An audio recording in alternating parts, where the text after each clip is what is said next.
Olá, seja bem-vindo ao Na Íntegra Podcast. Aqui o papo é reto, completo, direto, sem censura. Você pode nos seguir nas redes sociais e se inscrever no nosso canal no YouTube. Para ficar por dentro das notícias de Mato Grosso do Sul, acesse o portal Campo Grande News. E hoje o nosso convidado é ele, a lenda da meteorologia de Mato Grosso do Sul, o senhor do tempo, seu Natália Abraão. Seja bem-vindo. Tudo bem? Tudo ótimo. Nas perguntas e na resposta, né? E principalmente nas últimas palavras que você deu, eu agradeço, né? Porque são conquistas diárias, né? Que você procura transmitir e principalmente passar responsabilidade. Não adianta você passar ou falar uma notícia ou dizer determinada coisa se ela não tem seriedade. Eu aprendi isso. Aliás, eu aprendi com jornalismo, tá? Convivendo com pessoas, né, de vários níveis. Eu tive muita gente, estagiário, saindo das faculdades de jornalismo e indo trabalhar comigo, aprendendo um pouco dessa atividade. Então eu agradeço a presença de vocês. O meu nome é Natálio Abraão Filho, eu sou meteorologista há 55 anos, eu me formei em 1972 e olhando para o céu durante esse tempo todo, ajudando a aviação, porque a meteorologia é essencial para a aviação, para a navegação de navios, né, para a agricultura, né, e hoje principalmente para o comércio e para a sociedade. Seu Natália, o senhor é um grande parceiro do jornalismo de Mato Grosso do Sul. O prazer é todo nosso. E quem participa também dessa entrevista é a jornalista do Campo Grande News, Anaí Zurutuza. Aliás, a Anaí tem uma história muito legal para contar aqui pra gente, que é a seguinte: ela sempre conversou com o senhor, né, Anaí, por telefone, por WhatsApp, mas nunca conheceu você pessoalmente. É agora esse momento. E é um prazer conhecê-lo pessoalmente.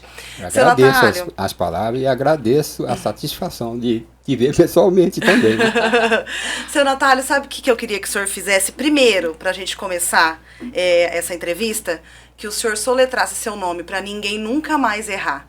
Porque essa é uma grande celeuma nas redações. Como que escreve o Abraão do seu Natálio? É porque tem as minhas origens, né, são do Oriente Médio. Meu pai era libanês, né? Ele veio para cá nos primórdios aí de 1908, 1910, com aquele grupo de senhores que foram até Corumbá, onde ficaram. Meus irmãos nasceram todos lá, eu que vinha nascer aqui em Campo Grande, quando era tudo chão, terra batida, né? E não era nem maternidade, né? O parto era sempre feito dentro de casa. E o meu nome é Natálio Abraão com H. A-B-R-A-H-A-O, tio, filho, porque meu pai também tinha esse nome. E herdando isso daí, você sabe que tem na Bíblia o Abraão sem H, né? E eu acho que ele vale muito mais, é uma orientação para nós. E o meu pai, quando veio de lá para cá, ele trouxe esse nome de lá, mas era na língua libanesa. E precisava adequar aos padrões brasileiros. E ele colocou esse nome e também o nome dele quando veio para cá, justamente por causa desse detalhe. Ele nasceu no dia 25 de dezembro e eu nasci no dia 30 de janeiro de 1947. E a gente prossegue com esse papo desse descendente de libanês apaixonado pela meteorologia, colocando aqui no telão uma imagem da tragédia no Rio Grande do Sul. Pode colocar, por favor, Tiago? Muita gente presenciou, muita gente veio para cá assustado, muita gente não conseguiu ver a família porque não conseguiu ir para lá. E na televisão, na internet, todo mundo acompanhando, né, seu Natálio? E a dúvida dos moradores aqui de Mato Grosso do Sul é a seguinte: será que uma tragédia como essa pode acontecer por aqui? Como eu disse anteriormente, permeabilidade, geografia e volume de chuva quando esses três parâmetros físicos se juntam, pode ocorrer eventos, né, muito sérios e intensos. Agora, veja bem, para essa situação, especificamente no Rio Grande do Sul, né, que é uma realidade, ela depende de um outro fator, que é o oceano. Então, existem circulações atmosféricas, tanto em níveis oceânicos quanto em níveis continentais. Mato Grosso do Sul está praticamente na região central do país e da América do Sul. Então, para que haja um aporte intenso de umidade do oceano para chegar até aqui, é praticamente, eu não vou dizer 100% de certeza de não atingir, mas 99% é de não ocorrer esse tipo de fenômeno. Você estava dizendo que a questão do solo no Rio Grande do Sul é uma coisa que pesou muito, né? Porque é um solo mais argiloso, né? Então, arenoso, né? É mais arenoso. Mais arenoso. Com facilidade de absorção de água, mas com todo o solo tem limite de absorção. Então ele já está extravasado de tanta água. Né? Nós sempre colocamos assim, nessa situação, dependendo desse tipo de solo. Se você tem uma chuva hoje, e nós estamos há 10 dias sem chuva, e vem 20 milímetros, que é uma chuva significativa. No decorrer dessa chuva, 20 milímetros, ela provoca, né, uma certa enchente, né? Porque há uma demora que essa água seja absorvida pela terra, pelo solo, em função do tempo. Só que, ao absorver, essa terra, ela atingiu uma capacidade quase limite. Aí, no dia seguinte, nós fazemos um alerta. Olha, tem previsão de chuva de hoje, mas tem também amanhã com um volume significativo. Aí nós acrescentamos a possibilidade de enchentes e inundações. Tá? Então, raramente, uma única chuva, ela provoca inundações sérias. Sempre é a segunda, porque a primeira foi suficiente para que o solo atingisse o seu limite. Imagina quando é mais de 2 dias, 3 dias, 4 dias, como está ocorrendo aí. E aí ela tem um significado. Eu acredito que vocês, quando observam as previsões de tempo, que aparece um mapa, o jornalista deve ficar atento quando mostra esse mapa e a estação do ano. No outono, se aproximando do inverno, as condições de tempo elas ficam nas extremidades. Você pode observar que no centro do país geralmente se forma o que nós chamamos de centro de alta pressão ou bloqueio atmosférico. Então aquilo ali vai crescendo como se fosse um bolo fermentando. Ele vai aumentando de tamanho e as chuvas vão ficando nas beiradas. No norte do país, no nordeste do país e no sul do país. E o centro, ele fica restrito a essa situação, porque o ar, quando ele está mais frio, ele afunda, ele é pesado e joga toda a umidade para as laterais. Essa umidade vai parar no norte do país, no nordeste e no sul do país. E ela fica restrita a isso enquanto persistir essa alta pressão ali. Como nós tivemos na semana passada. Tivemos 32 dias sem chuvas por causa do fenômeno El Niño, que estava ativo. Hoje está em neutro, não é nem El Niño nem Laninha. E ele foi suficiente, fez um esforço muito grande para quebrar esse bloqueio atmosférico. E essas condições de tempo chegaram a Mato Grosso do Sul, chegaram a São Paulo. E atrás dela, a massa de ar polar. Entendeu? O senhor tem um alerta muito importante para fazer sobre o inverno aqui em Mato Grosso do Sul, né, seu Natálio? Qual é? Temos. Eu vou resumir o que é e por quê, tá? Como eu falei, nós estamos numa situação de nem El Niño e nem Laninha. Mas o que é El Niño? El Niño é o seguinte, nós temos as águas do Oceano Pacífico. Ela atinge o hemisfério sul, a região equatorial e o hemisfério norte, né? E ali na região do Equador, no Oceano Pacífico, que é a parte fundamental que define El Niño, Laninha ou neutro. E até de início de março para frente, aquelas águas que estavam muito quentes começaram a resfriar. E o normal no início até, bom, começou a resfriar, daqui 6 a 8 meses nós deveremos estar em neutralidade, que é o normal. As águas, elas não se resfriam assim de uma semana, 2 semanas, 3 semanas, tá? É muito lento. E aí a curiosidade de que isso não estava acontecendo. Ela estava quente, foi resfriando, resfriando, resfriando. Agora nós estamos na média.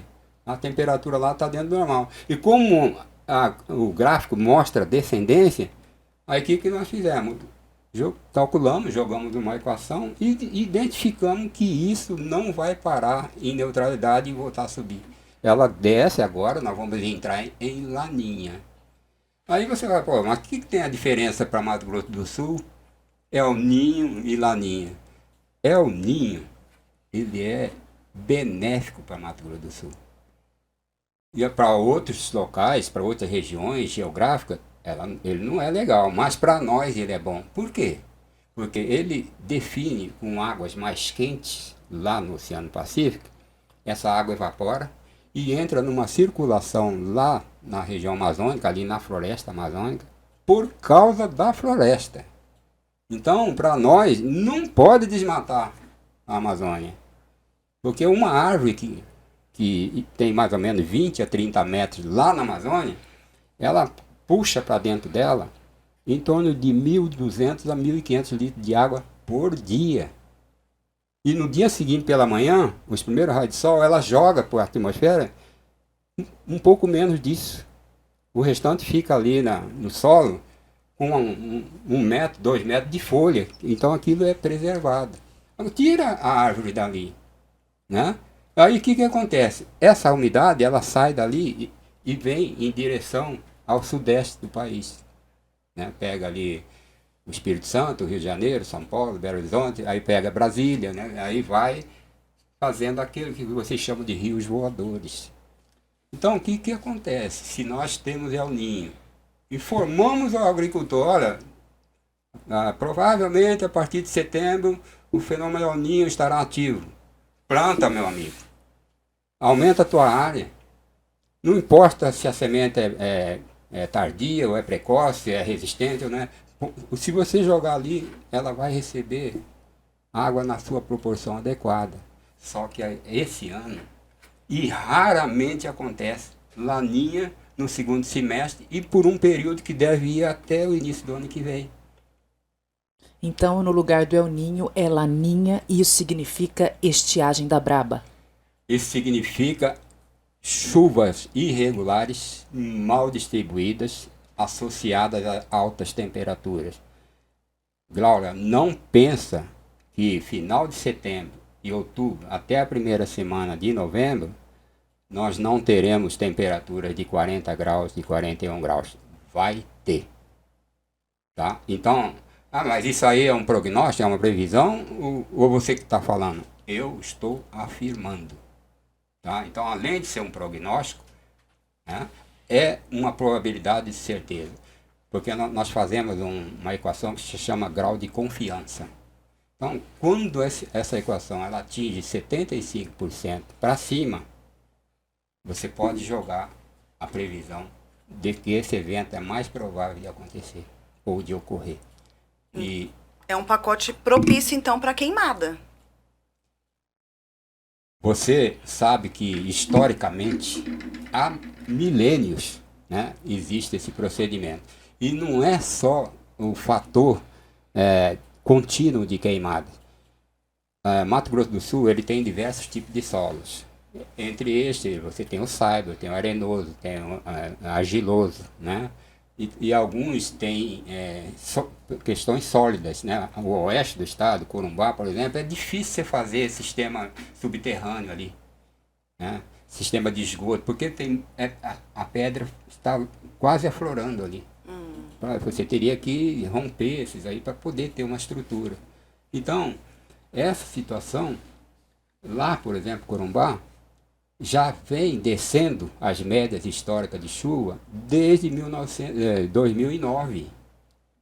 As médias que antes eram de 70, hoje está em 47, a média histórica dos períodos chuvosos. Então ali está se criando uma outra vegetação, uma outra estrutura. Por quê? Por causa do tipo de solo e a altitude. Corumbá é 110 metros de altitude, é muito baixo, porque o rio Paraguai, ele está lá ao oeste de Mato Grosso, né? E ele demora, se você colocar uma folha lá na nascente, próximo da nascente do rio Paraguai, demora 62 dias para essa folha chegar em Ladário. Então é muito lenta, a declividade é mínima. Tá? Então se evapora, a perda de evaporação é intensa, o nível do rio vai baixar intensamente, porque ele não é realimentado lá em Mato Grosso. Então você não espera que não haja situações críticas nas bacias de Mato Grosso do Sul no segundo semestre. Seu Natália, por que você fez essa ligação quando você fez esse prognóstico para o inverno? Quando a gente estava conversando antes na entrevista, o senhor fez essa ligação com o ano de 2002 aqui em Mato Grosso do Sul. O interessante da pergunta é porque você vai no cerne né, da questão. Porque nós associamos não o fator meteorológico, mas as consequências que tiveram. Porque se você, alguma empresa por aqui, ou o próprio INPE, ele tem aqueles relatórios mês a mês e ano a ano de situações como essa. A Embrapa, ela deve ter também o evento. Aí quando você cruza eventos meteorológicos com danos materiais, você identifica o que estava associado economicamente ao fator meteorológico que ocorreu naquele ano.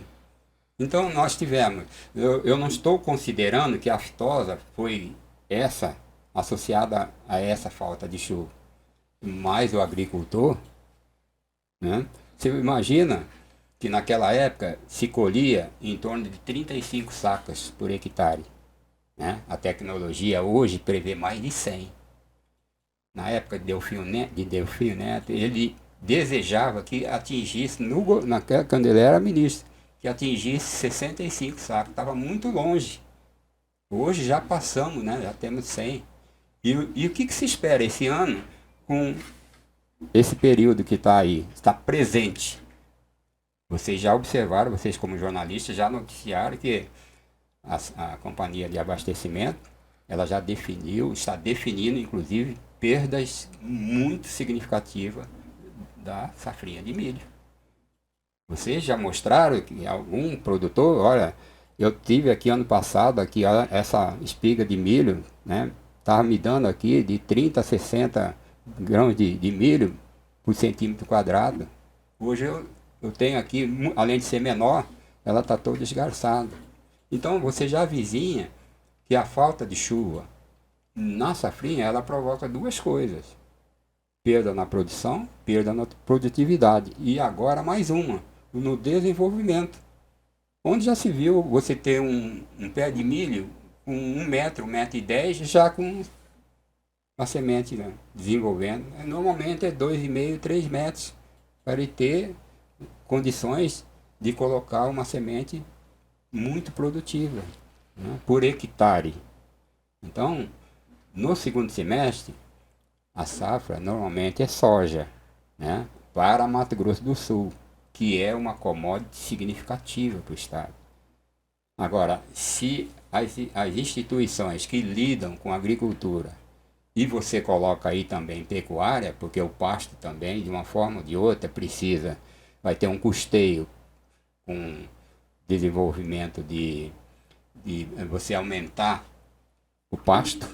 Além de você ter sementes adequadas, você precisa ter índices pluviométricos adequados. Então, ano difícil para o campo. Tá? Agora, nós estamos há 3 semanas do início do inverno. E inverno, todo o sul mato-grossense sabe que é um período que tem estiagem. É um período em que os índices pluviométricos são os menores do ano.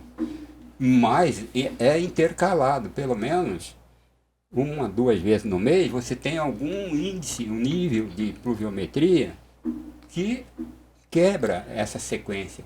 E nós não estamos vendo de agora à frente, até meados de setembro, uma chuva intercalada.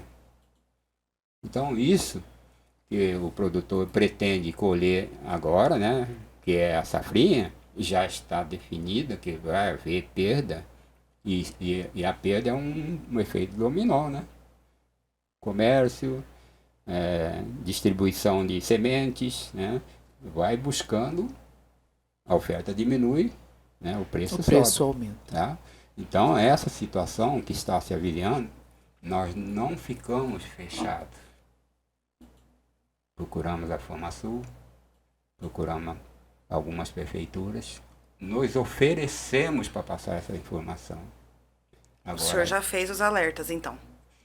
aí, E agora está fazendo aqui. Né? Não, e aí que fica as respostas. Né? Se você vê prejuízo, é porque ou deram atenção ou não deram. E como o senhor sente essa receptividade aqui em Mato Grosso do Sul?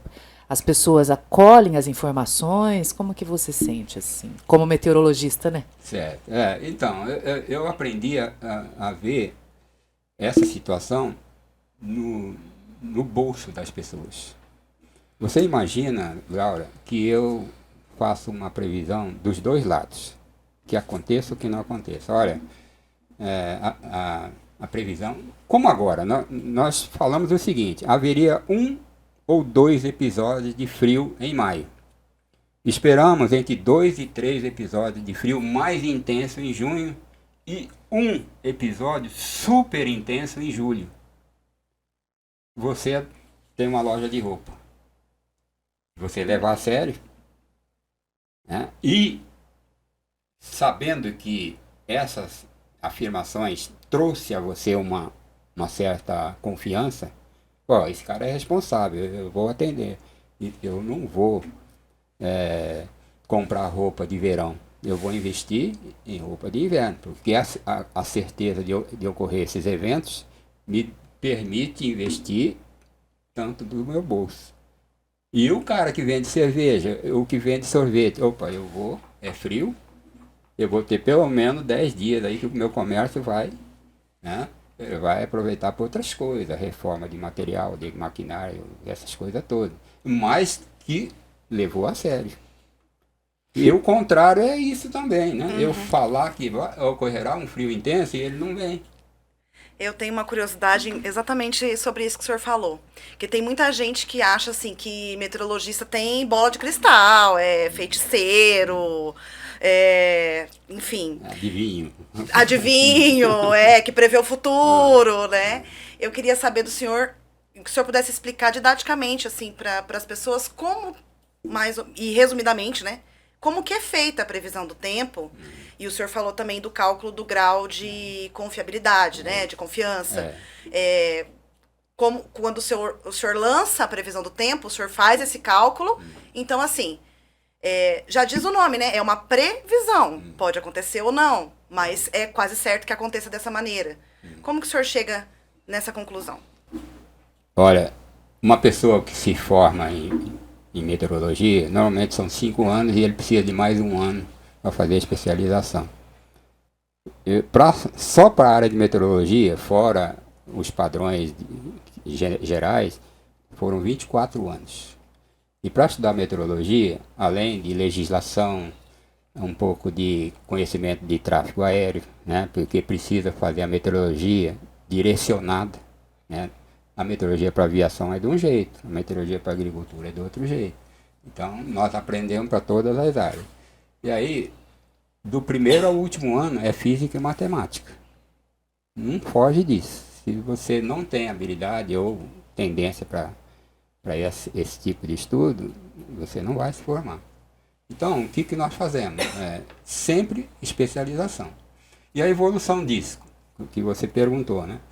Anteriormente, o INPE é uma instituição que surgiu em 1993, 92 para 93, né? E era destinado para atividade científica, diferentemente do INEMET, que trabalha para a população, né?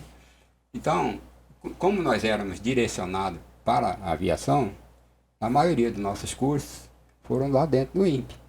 Mas a meteorologia e a matemática sempre vai ser 2 mais 2 é 4 em qualquer lugar, até em português, né?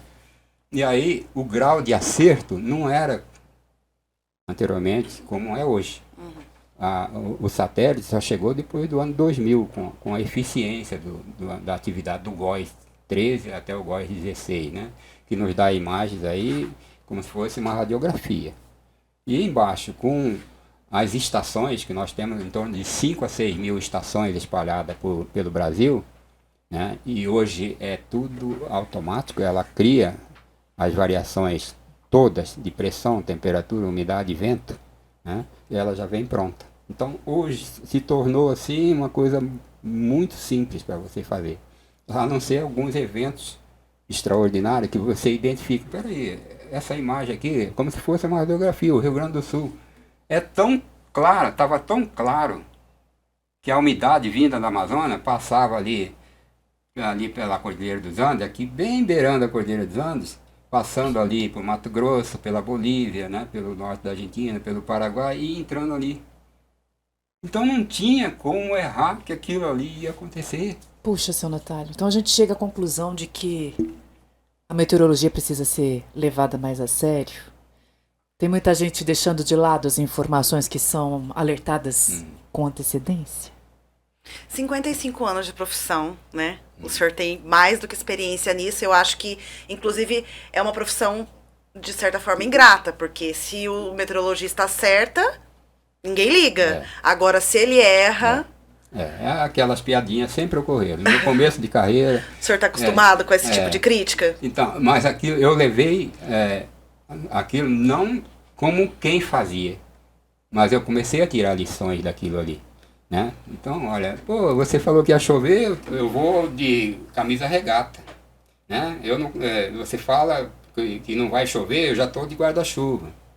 Então, a ironia me levou a pensar o seguinte: eu vou falar que vai acontecer isso com um grau de certeza próximo daquilo que eu confio.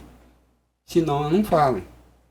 Tá? Então, ao fazer essas avaliações, a pessoa, como nós temos alguns grupos de WhatsApp, vocês também têm, né? Então, quando eu passo, olha, tem um frio previsto para segunda-feira, agora deve ter.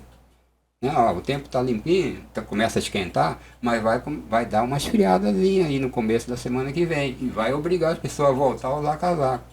Então, nós já passamos uma informação, olha, não guardem os casacos, né, porque o fio só vai passar... Aproveitar esse solzinho aí para lavar roupa no fim de semana. Exato, então, tem isso também. Então, o conceito da ironia me levou a fazer uma coisa que é séria. Porque eu sempre pensei assim, não é porque vocês são jornalistas que a gente passa uma informação e não dá certo, aí você fala que, pô, mas é uma previsão. Lá no INPE, eles ensinam, não levem a palavra previsão como uma forma de desculpa. Porque hoje vocês têm materiais suficientes para dizer pelo menos de 60% a 70% que esse evento vai ocorrer. Então não podemos ficar escondidos nesse tipo de, vamos dizer assim, seria até, se não levar a sério, é até hipocrisia, porque quem me paga, e eu levo 2, 3 informações erradas, e se eu passo para alguém que tem um investimento elevado de custeio, por exemplo, ele coloca ali, vamos dizer assim, um adubo, fica exposto, né, lá no campo, e eu falei que, olha, nos próximos 10 dias não vai chover. Então eu vou deixar aqui, quando der os 10 dias já usei todo ele no campo. Aí no dia seguinte vem aquela chuva, muda a concentração. Né? Então a possibilidade de errar não está fora, está dentro. Justamente porque nós aprendemos a fazer essa equação do grau de confiança. Tá? A radiação, por exemplo, a meteorologia futura, ela não vai mais trabalhar com isso. Ela vai trabalhar com a radiação solar. Aí você olha assim, pô, mas o céu está limpinho, como é que você diz que vai ter pancada de chuva à tarde? Tá? Então essas questões faz o público pensar, pô, mas um céu limpinho, esse cara está mentindo. Só vai acreditar depois que o evento ocorreu. Só acredita vendo. É a evolução futura. O Brasil não está perto da Argentina em meteorologia. Ela é muito mais evoluída do que a nossa meteorologia aqui. Mas nós temos 2 ou 3 instituições aqui que está fazendo tudo para isso chegar em níveis de confiança muito grandes, né? Seu Natália, para a gente encerrar nossa entrevista, queremos saber se o senhor já está pensando ou preparando alguém para ser o seu sucessor, porque meteorologia é um assunto que você falou já que envolve muita matemática, muita física, muita preparação. Não é todo mundo que se interessa por isso, né? E leva muitas críticas também. O senhor acabou de dar uma lição pra gente aqui, que com as críticas o senhor cresceu, em vez de desistir, o senhor persistiu na função, né? Para trazer cada vez mais assertividade para o público. O senhor já tem um sucessor? Está preparando alguém? Olha, nós temos um grupo na universidade, né? É o pessoal da física, não tem como, né? Alguns professores lá, tem um professor que estagiou comigo, eu era lá da Uniderp, né? Naquele laboratório, na época ele estava fazendo doutorado, fez comigo lá. Hoje ele é o chefe do laboratório de radiação aqui da UFMS. Nós temos um relacionamento muito grande, temos outros professores ali. Ele está trabalhando principalmente com radiação e poluição, né? E o nosso objetivo é fazer um monitoramento de poluentes e radiação aqui em Campo Grande, que seria a cidade que faria as avaliações preliminares para depois se espalhar para o Brasil, tá? Agora, antes de ir embora, eu gostaria de falar para você o prognóstico. Sim, pode Você falar. quer saber? Quero. Tá. Você também, né, Anaí? Claro. Estarei adiantando para vocês, né, o que nós fizemos até agora. Então, o inverno começa dia 20 para 21 de junho. Estamos a partir de amanhã, já no mês de junho. A tendência para os próximos 15 dias é que a estiagem volte a se fortalecer. Não há previsão de chuva, pelo menos até o dia 13. Primeiro em Campo Grande e depois em todo o estado, com umidade relativa baixa. Depois do meio da semana que vem, as temperaturas voltam a subir. Uma situação muito grande de umidade abaixo de 30% e até de 20% em alguns municípios. Então, o prognóstico é de estiagem voltar a ser intensa. E poderemos ter o mês de junho, se houver um fenômeno, um evento meteorológico, com chuva, será com chuva mínima, menos de 5 milímetros, com 2 ou 3 episódios de frio. Então, as pessoas estão no início, então não guardem os casacos, que virá esses episódios. Entre o 10 e 15 de julho, há um episódio intenso de chuvas e que Campo Grande pode ter temperaturas abaixo de 5 graus. Municípios entre Campo Grande e o extremo sul negativas e deve ser em torno de 5 a 8 dias de frio intenso. É aquele frio que vai queimar a vegetação, vai deixar bem degradado. Geada. A possibilidade de geada é muito alta. Tá? Muito alta. Inclusive, Campo Grande tem previsão de geada em julho. Olha. Tá? E depois que passa isso daí, a vegetação, ela, como eu falei, ela vai entrar numa dormência, aquilo vai facilitar muito os focos de queimada. E haverá queimada. Tá? E Mato Grosso do Sul já teve situações críticas dessas queimadas. E o fenômeno Laninha, que deve ganhar força a partir do início de agosto, olha só, daqui 2 meses nós já teremos Laninha, que é um fenômeno que não é bom para Mato Grosso do Sul. Ele pode atrasar o início do plantio, né? Principalmente entre Dourados, Sete Quedas, muito novo. Aí nós temos ali Naviraí, Novo Horizonte do Sul e Viemos, que são polos de grande produção. E também no norte, ali Chapadão do Sul e Cacilândia, pode ter algum ou vários prejuízos com relação ao segundo semestre, que pode ter chuvas irregulares, mal distribuídas, de baixo volume, com umidade relativa baixa. Então, o agricultor planeje muito bem a sua área, o seu plantio e o seu custeio, para não ser surpreendido com uma situação como essa. Tá? E a questão que você falou, Mato Grosso do Sul, algum município pode ter uma situação igual ao Rio Grande do Sul? Definitivamente não. Pode ter enchente forte, ventos fortes, descargas elétricas fortes, Mas você ter 7, 10, 15, um mês em situação como aquela, não. Ai, que bom, Tá. né? Seu Natália, a gente agradece muito a sua participação, suas informações aqui no podcast, tá? Valeu mesmo, obrigada, e que o senhor continue aí firme na sua função. Foi uma honra estar aqui com vocês. Pessoas maravilhosas, pessoas que eu conheci, que eu conheço, e que só fortalece o sentimento que eu tenho de que não só ter bons profissionais como vocês, que vocês têm uma história, né, muito bonita no jornalismo, e eu quero continuar a fazer parte dessas companhias que vocês têm. É por Amém. que ele é o querido da redação, das redações todas, Eu não né? sei o que seria do jornalismo mato-grossense sem seu Natálio. Por favor, não se aposente.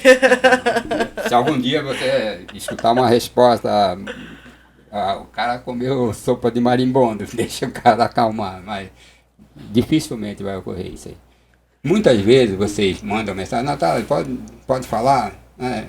Ou então dá o bom dia esperando que a gente fale uma coisa e a gente, que nós trabalhamos com senhas. E muitas vezes eu preciso abrir a senha lá no INPE ou em outro local, na USP também, né, que a gente mexe com raios com o pessoal da USP. E para ligar o sistema lá, não é apertar ali, ele já aparece as coisas, tá? Não é bem assim. Então eu tenho que esperar que ele me dê autorização para que eu possa entrar. E se eu entrar por minha conta e buscar algumas imagens, pode ter certeza, vai mexer com o meu bolso. Porque uma imagem daquela custa R$700. Né? Então, eu preciso, e aí demora um pouco. Então, muitas vezes vocês podem pedir uma informação, pode ser que ocorra esses trâmites aí de tempo, tá? A gente vai exercitar melhor a paciência. Obrigada, seu Natália. Você que acompanhou aí o Na Íntegra Podcast, pode se inscrever no nosso canal no YouTube, nos seguir nas redes sociais e ficar por dentro de todas as notícias de Mato Grosso do Sul pelo portal Campo Grande News. Valeu!